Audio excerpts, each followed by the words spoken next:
Gente, então vamos lá nesse bate-papo aqui com a vida, sobre a vida pastoral com meu colega Samuel Targino, né? Cozinheiro de mão cheia. Ou se quiser vir aí, ó, galera, nossos colegas aí, ó, liga pro homem aqui. Vem pra cá. Que ele faz, ó, hoje foi uma costelinha, um pernil, né? Opa. Com frango, ó, show de bola. Vem pra cá, gente. Galera, vamos lá, vamos falar agora sobre a vida espiritual do pastor, né? Falta de vitalidade espiritual, quinto ponto é que a gente está elencando. Essa coisa da falta do momento a sós com Deus, né? Da intimidade com Deus. A gente estava conversando lá na sua casa, Samuel, essa coisa, né?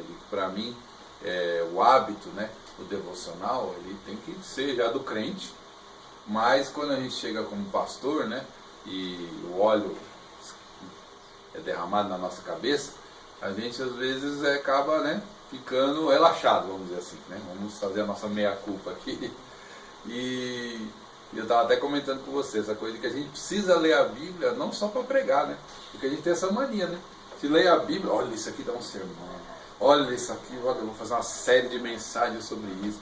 E a gente não lê a Bíblia para nós, para deixar ela nos alimentar, para deixar ela nos falar ao nosso coração, né?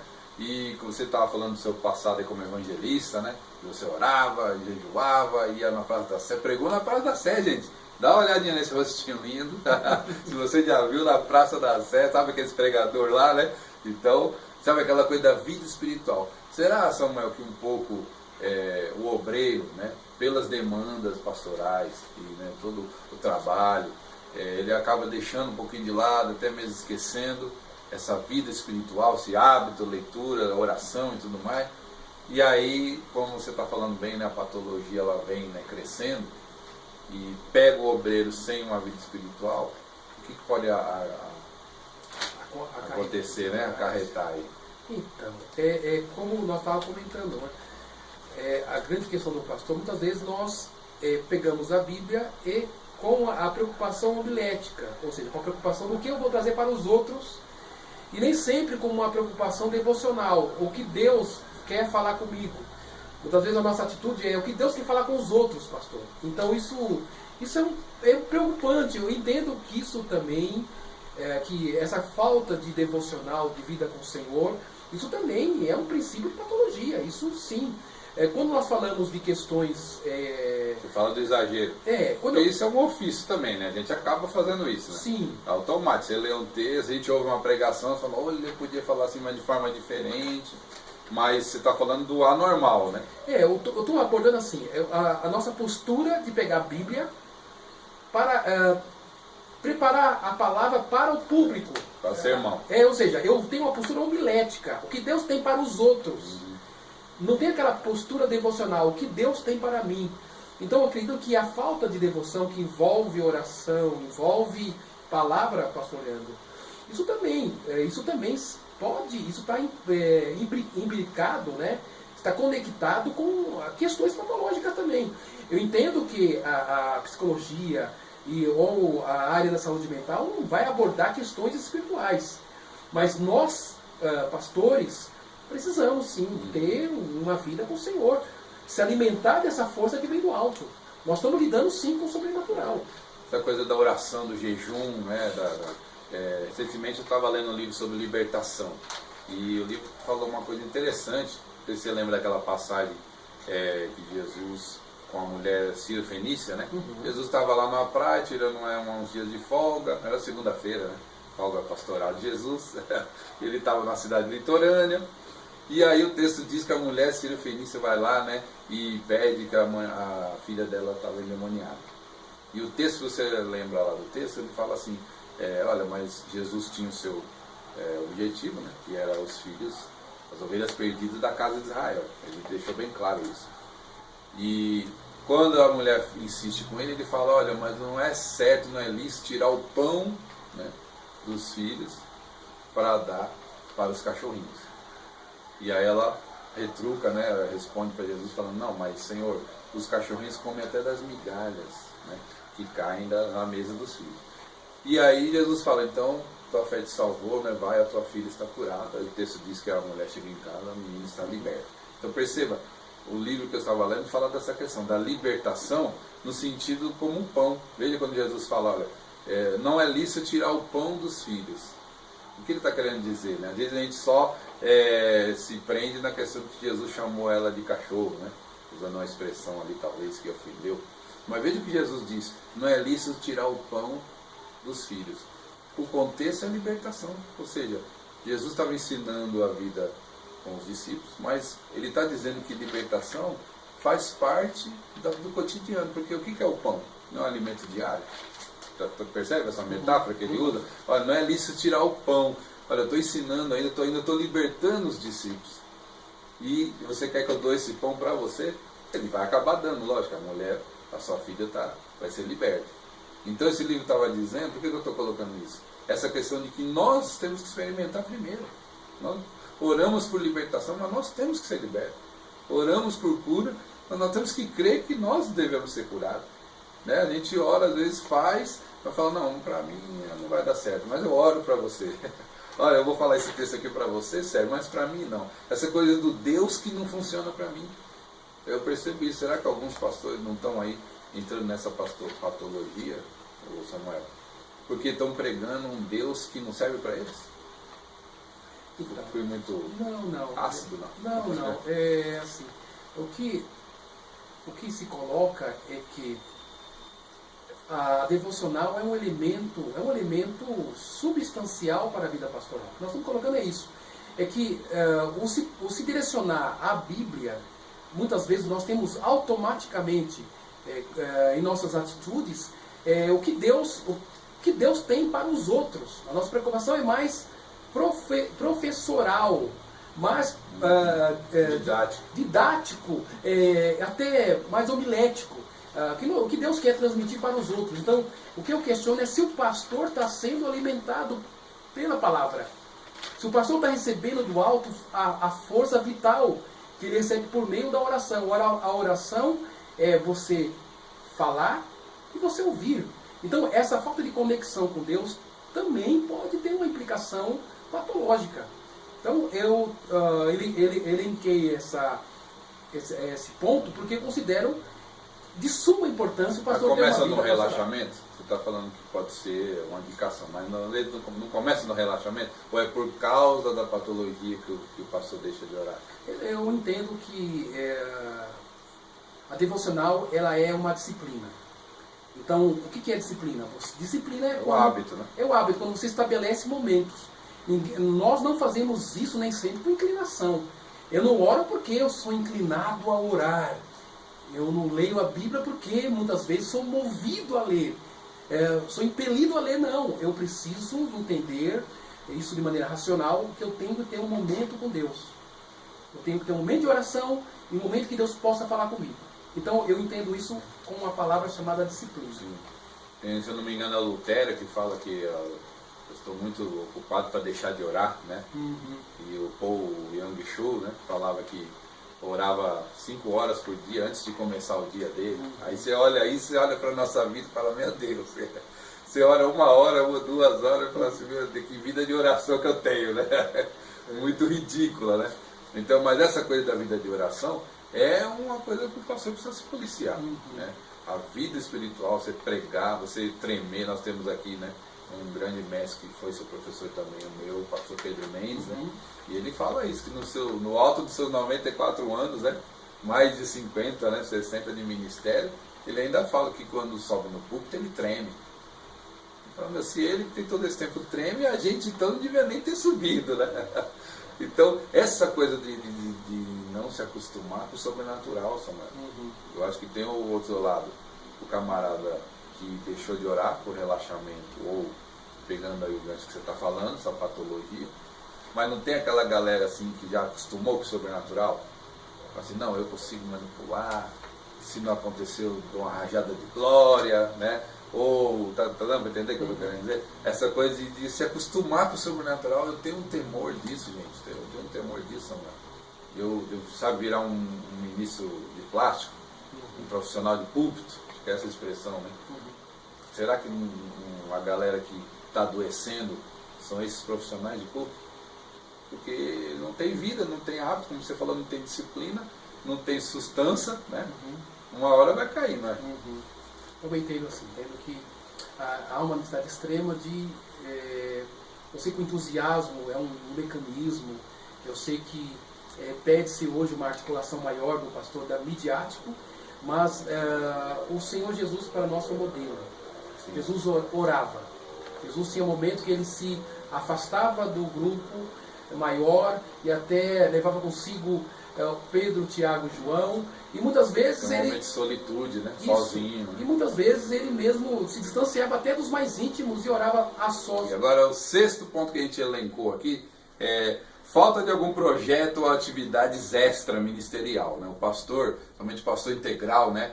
Eu e o Samuel somos pastores integrais, então a gente somos, né, funcionários, vamos dizer assim, entre aspas, da igreja. Então temos o nosso tempo todo para a igreja e temos um dia de folga, né? Que é a segunda. Você está descansando domingo é nosso dia de trabalho, né? Mas pensando assim na coisa extra, porque você como pastor integral, aí você fica assim, né, se dedicando mais, orando, estudando. Você deve ser como eu, né, Samuel? O tempo que você tem de sobra, você vai ler sobre algum assunto para ajudar. Olha, isso aqui está deficiente na igreja, eu vou fazer um curso, eu vou fazer... Então, a gente pensa muito na igreja. Mas quando que o pastor pensa nele? Quando que ele tem uma atividade extra? Quando ele, por exemplo, joga uma bola, faz uma arte marcial, ou, sei lá, música, poesia... Sei lá, você tem alguma coisa? Você cozinha, né? Cozinha a terapia sua, extra? Uma das coisas mais que eu gosto de fazer é cozinha. Mas é proposital para isso mesmo ou é para receber os amigos? Assim, quando a gente gosta de fazer uma coisa, você faz com prazer e você tem prazer em dividir e repartir. Né? Tá, mas assim, eu entendo que o pastor precisa ter uma atividade extra-eclesiástica. Ou seja, ele precisa fazer uma outra coisa além do pastorado. Eu defendo essa tese.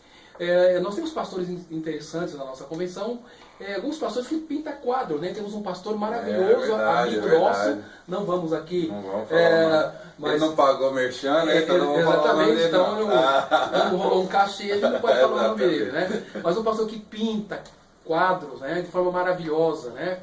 E eu, por exemplo, além de cozinhar, eu gosto de fazer outras coisas, além da aula que a gente dá em alguns lugares, sou muito ávido em leitura. Então, assim, eu procuro me ocupar o máximo possível, né? Além do período que a gente tem que ter com a esposa, de sair em alguns lugares. Mas eu defendo esse pensamento que o pastor precisa ter uma atividade eclesiástica, né? Não ficar bitolado, né? Só naquela... Porque parece assim, sou uma coisa boa, espiritual. Nossa, o pastor tem tempo. Tem pastores que falam, olha, eu nunca tirei férias, né?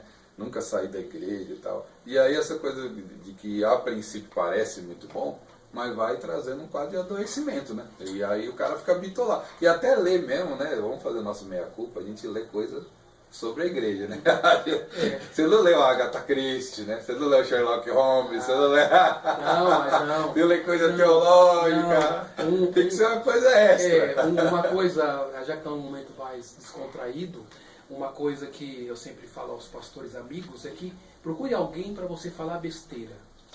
Me permita a minha, digamos, a forma de falar, né, muito simplista, não querendo ser vulgar, eu quero dizer assim, alguém que você possa compartilhar a vida.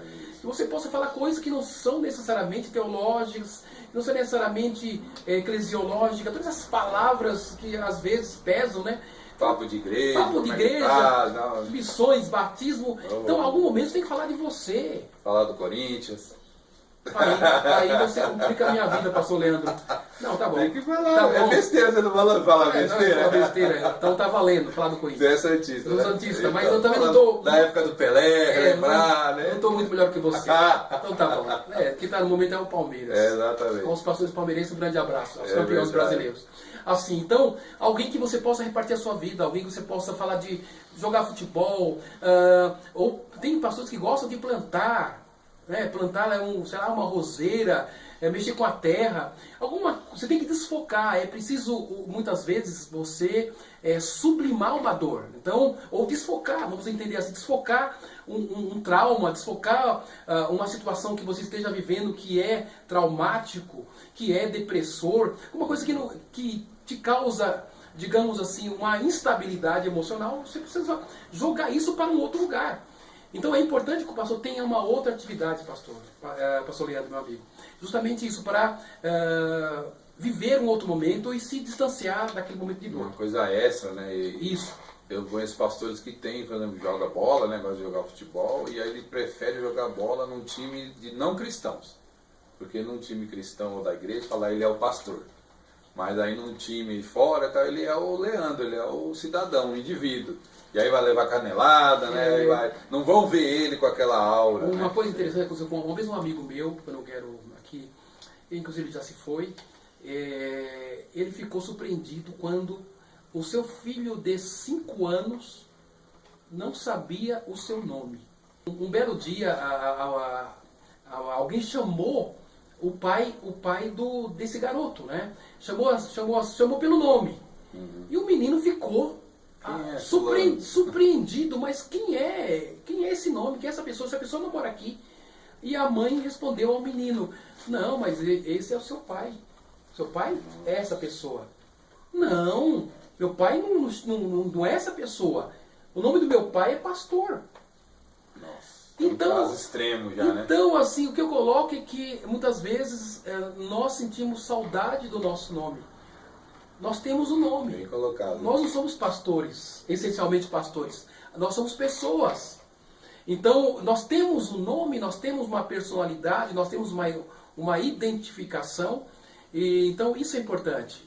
Sem você se enxergar como uma pessoa que você é. Você colocou uma questão que eu queria acrescentar aqui, Samuel.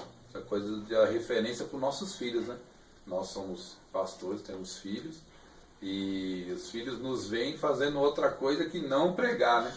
Que não ensinar e até em relação à continuidade, né? Há uma dificuldade já na nossa geração dos filhos quererem ser pastor. Né? Você conversa, você vai seguir os passos do meu pai? Deus me livre, eu não quero ser pastor porque meu pai sofre muito e tal. E, então isso fica um pouco, né, dentro disso que você falou, de que o pai nunca foi visto pelo filho jogando peão, empinando pipa, né, jogando videogame. Então eu me preocupo um pouco com isso. Meus filhos já estão mais velhos hoje, mas eu joguei muito videogame com eles, né?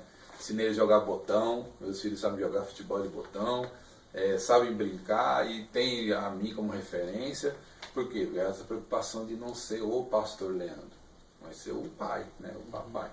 Então tem uma anedota, né, que conta que o filho pegou as coisas da mala e ia mudar para a igreja, né? Você conhece essa? Sim, conheço. E aí a mãe fala: que filho, você vai mudar para a igreja? Não, pai, a mãe é que lá o pai é um amor, né?